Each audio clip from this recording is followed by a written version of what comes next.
아이고, 아유, 떨리네요. 잘 들리시나요? 네, 가볼게요. 안녕하세요. 오늘은 이렇게 여러분들을 모시고 인하대학교의 학생부 종합전형, 그 중에서도 면접평가에 대해 한번 알아보도록 할 건데요. 제가 이렇게 라디오 감성으로 준비를 했고 패널분도 모셨으니 우리 한번 인하대학교의 학생부 종합전형에 대해서 낱낱이 파헤쳐 보도록 할게요. 함께 이야기 나눌 게스트 소개하겠습니다. 안녕하세요. 인하대학교 입학사정관 강대성입니다. 여러분들의 인하대학교 입학을 원합니다. 네, 이번에 인하대학교가 2026학년도 수시전형, 그 중에서도 인하 미래인재 전형을 서류형과 면접형으로 이원화 운영할 계획이라 밝혔죠. 네, 맞아요. 올해 인하대학교 인하 미래인재 전형에서는 서류형이 신설되어 면접형과 서류형으로 나눠서 선발할 계획입니다. 이 중 면접형은 단계별 전형으로 구성되어 1단계에서는 서류 종합평가 100%로 3.5배수 내외의 학생을 선발할 계획이에요. 다만 의예과는 3배수를 선발해요. 2단계에서 1단계 성적 70%와 면접평가 30%로 총 943명을 선발할 계획이에요. 서류형은 면접평가 없이 서류 종합평가 100%로 선발하는 전형으로 총 243명을 선발합니다. 두 전형 모두 수능 최저학력 기준은 적용하지 않아요.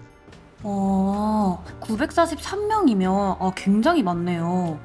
선발 규모가 큰 만큼 이제 인하미래인재 전형에 관심이 있는 친구들이 많을 것 같은데, 그럼 이제 학생들을 선발하는 이제 인재상이 있다면 좀 이제 어떤 게 있는지 말씀해 주시겠어요? 인재상이라 면접형 전형은 자신의 진로를 구체화해가며 학교 생활 전반에서 진로 관련 활동을 열심히 한 잠재력 있는 친구를 서류 및 면접평가를 통해 선발하는 전형이에요.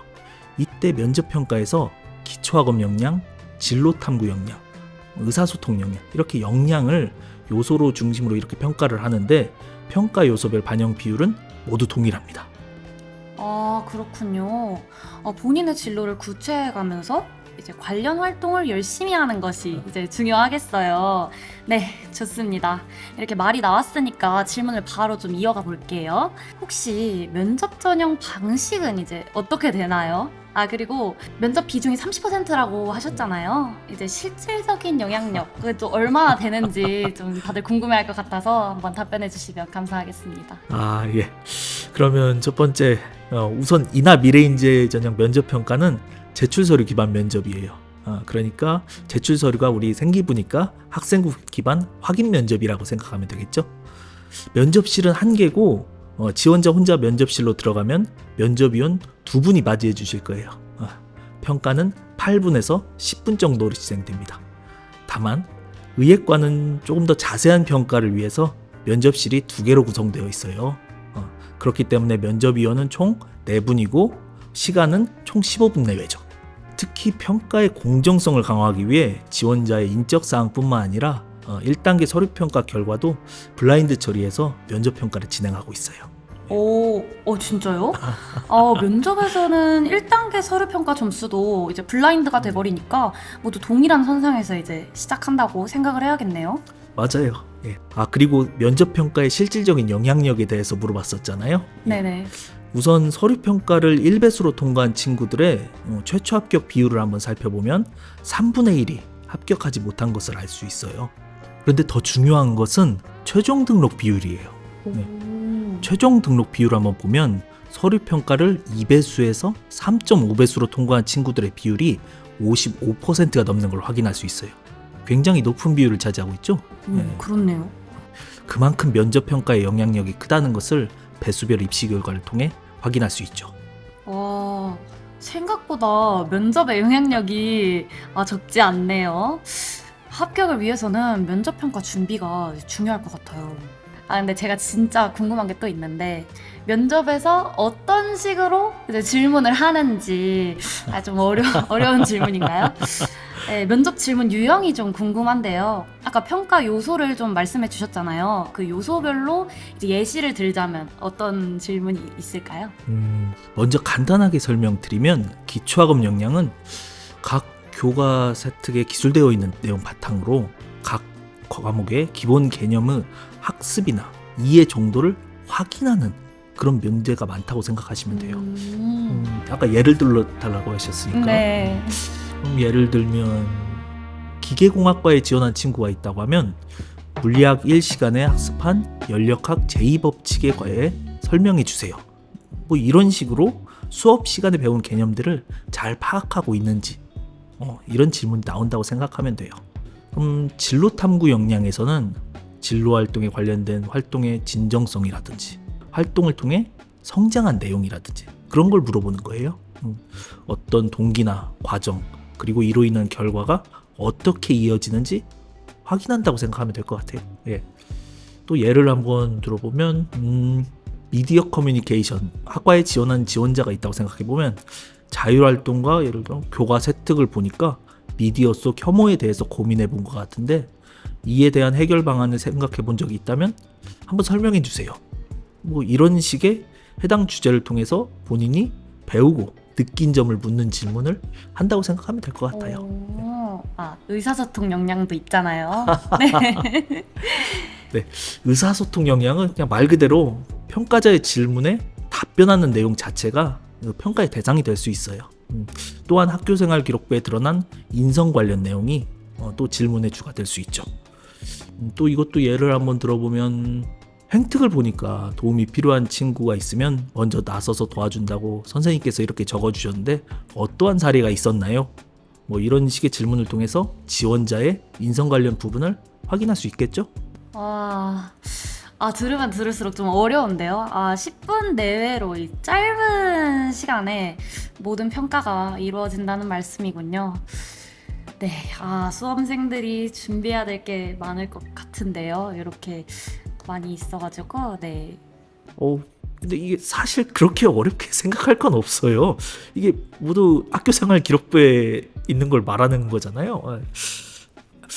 그래도 좀 많이 어려운가요? 아유, 쉽지는 않죠. 수험생 때 기억 안 나시죠? 그러면 면접 관련 팁을 몇 가지 한번 드려보는 것도 괜찮겠죠? 예. 그러면 기초학업 역량은 최대한 간결하고 명확하게 대답하는 게 중요해요. 예. 기본 개념이나 학업과 관련된 질문인데 이 답이 굳이 길게 늘어질 필요가 없잖아요. 예. 오히려 핵심에서 벗어난 장황한 설명은 득보다 실이 될 확률이 높아요. 반면에 진로 탐구 역량은 보다 구체적으로 깊이가 드러나는 대답을 하는 게 중요한 것 같아요. 내가 이 활동에 대해 얼마나 관심을 갖고 진정성 있게 임했느냐가 중요한 포인트가 될 수 있으니까요. 쉽게 말해서 내가 이 활동을 왜 했는지, 이 활동을 하면서 무엇을 얻게 되었는지 이런 것들 잘 풀어서 이야기한다면 좋은 답변이 될 수 있겠죠? 의사소통 역량이 좀 빠져가지고 자꾸 아까부터 의사소통 역량 얘기 안 해주셔가지고 마지막으로 그것까지만 이제 한 번 더 말씀해 주시면 좋겠습니다. 네. 의사소통 역량은 인성 관련 내용을 확인하는 질문이기 때문에 관련 상황이나 행동, 동기 등에 대한 구체적인 사례를 잘 들어서 답변하는 게 좋을 것 같아요. 그러니까 그런 사례들을 잘 기억해서 면접장에서 자기소개하듯 편안하게 언급하면 좋을 것 같아요. 자기소개하듯 편안하게 조금 열심히 말씀을 해주셨는데 좀 쉽지는 않아 보이긴 하지만 이제 또 열심히 하면은 안 될 게 없죠. 네. 제가 인하대학교 재학 중인 합격자들에게 면접 준비하는 좀 팁을 이렇게 물어봤거든요. 근데 물어보니까 모의 면접을 그렇게 추천을 많이 하더라고요. 맞아요. 이게 좀 생각을 해보면 학생들이 면접에 대해서 많은 오해를 가지고 있는 경우가 있어요. 면접 평가는 절대 유창한 언변을 필요로 하는 말하기 시험이 아니거든요. 예. 다만 너무 긴장해서 말이 잘 나오지 않아 본인의 역량을 100% 발휘하지 못하는 모습을 많이 봤어요. 그럴 때마다 저희도 많이 안타깝긴 하죠.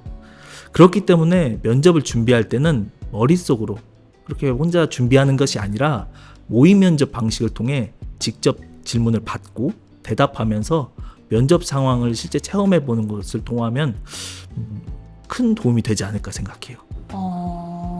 네, 맞아요. 근데 모의 면접이 진짜 중요합니다, 여러분.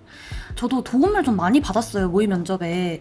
그리고 제가 자료를 찾아보니까 올해 학생부 종합전형 가이드북에 면접평가 준비 체크리스트가 올라와 있더라고요. 이거 어떤 건지 설명 좀 부탁드립니다. 아, 이게 또 생각보다 중요하기 때문에 이거 한번 화면을 보면서 한번 설명을 드릴게요. 이 총 6가지가 있는데 첫 번째는 자신의 생기부를 잘 점검해야 된다는 점. 면접평가의 질문이 생기부에서 나온다는 거 모두 기억하고 있잖아요. 두 번째는 자신의 활동 중 주요 사항이 있을 거잖아요. 그걸 또 잘 체크해야 된다는 거예요. 근데 이 활동을 막 활동만 정리하는 게 아니라 동기, 과정, 결과, 확장의 방식으로 정리하면 상당히 유용할 거예요. 세 번째는 예상 질문 준비하기. 아, 예. 그쵸. 정리한 활동 내용을 바탕으로 이렇게 질문을 만들고 답변은 외우기 쉽게 키워드 중심으로 준비하는 게 좋을 것 같아요. 네 번째는 질문을 만들었으면 말을 해봐야겠죠. 예상 질문과 답변을 실제 말로 옮겨보면서 어색한 부분을 한번 보완하는 게 좋을 것 같아요. 다섯 번째는 같이 함께하기. 친구들과 함께 면접관, 지원자 역할을 하며 실제 면접 상황처럼 질문하고 답변하는 연습. 이게 상당히 중요할 것 같다는 생각이 들고요. 제일 중요한 게 마지막인데 마인드 컨트롤이에요. 이게 저는 제일 중요한 것 같아요. 면접 평가는 내가 평가받는 시간이 아니라 나를 드러내고 어필할 수 있는 기회다라고 한번 생각을 다시 해본다면 실제 면접 때 불안함을 다 해소할 수 있어요. 이거 한번 실천해 보면 괜찮겠죠? 네. 자, 이제 준비한 질문들이 끝을 향해 달려가고 있어요. 벌써요? 네, 지금까지 말씀해주신 내용 외에 면접 준비에 도움이 될 만한 자료들이 혹시 있을까요? 입학처 홈페이지에 링크된 우리 면접 안내 영상이나 앞에서도 언급한 우리 학생부 종합전형 가이드북을 활용하면 도움이 많이 될 것 같아요. 아, 저도 재작년에 면접 안내 영상 되게 재밌게 봤어요. 잘 만들어주셨더라고요. 면접 안내 동영상은 실제 수험생의 하루와 연관이 있는 영상이었죠? 네, 맞아요. 해당 영상들을 보면 수험생들에게 꼭 필요한 면접 꿀팁들이 이렇게 참 많이 숨겨져 있는 영상이거든요. 면접 평가 전에 꼭 한번 보셨으면 좋을 것 같아요. 저는 입시가 끝나긴 했지만 도움이 진짜 많이 됐어요. 자, 그럼 이제 마지막으로 몇 가지 알려드리고 인사드려보도록 하겠습니다. 참고 자료랑 한번 우리 원서 접수 일정 정도 안내해 드릴 수 있을 것 같아요. 우리 가장 중요한 참고 자료는 아까 말씀드렸던 학생부 종합전형 가이드북도 있을 수 있지만 우리 수시 모집 요강, 이거 정말 중요한 자료거든요. 거기에 전형 관련 내용도 잘 나와 있으니까 꼭 참고하시고, 또 가장 중요한 거 아까 말씀드린 원서 접수 일정이 중요하죠. 우리 인하대학교 수시 모집 원서 접수 일정은 9월 8일 월요일 9시부터 9월 12일 금요일 오후 6시까지 이 사이에 꼭 인하대학교 원서 접수 일정이 있다는 거를 잊지 말고 기억해 줬으면 좋겠어요. 아, 맞네요. 가장 중요한 게 지금 마지막에 나왔어요. 원서 접수 일정을 모르면 여러분 원서를 못 넣겠죠. 지원을 못 해요. 그러니까 꼭 기억하셔야 됩니다. 네, 오늘 함께 해주신 강대성 입학사정관님, 진짜 너무 고생 많으셨습니다. 이제 마지막으로 수험생분들께 인사 한마디 하시죠. 벌써 마지막인가요? 네. 여러분, 면접 평가는 절대 어렵지 않아요. 네, 저도 이렇게 들어봤는데 제 생각에는 이제 면접 평가가 사실은 저는 쉽게는 안 느껴져요. 근데 이 쉽지 않은 면접 평가를 오늘 최대한 쉽게 풀어서 좀 설명을 해주신 것 같은데요. 그래서 좀 도움이 많이 됐습니다. 네. 다시 한번 말씀드리지만 면접은 학교생활 기록부에 드러나 있지 않은 자신의 장점을 어필하는 그런 또 다른 기회라고 생각하고 한번 자신감 있게 이렇게 임하시면 모두 좋은 결과를 가질 수 있을 거예요. 절대 포기하지 마시고 마지막까지 최선을 다하면 좋은 결과가 있을 것 같아요. 파이팅! 네, 파이팅입니다. 여러분, 저도 응원하고 있을 테니까 끝까지 포기하시면 안 됩니다. 네, 그럼 이제 마무리 인사하도록 하겠습니다. 너무 감사합니다. 고생하셨습니다. 왜 이렇게 길게 했죠? 촬영이 생각보다 길죠? 아유, 아이고. 끝날 때까지 끝난 게 아니네요. 그러니까요.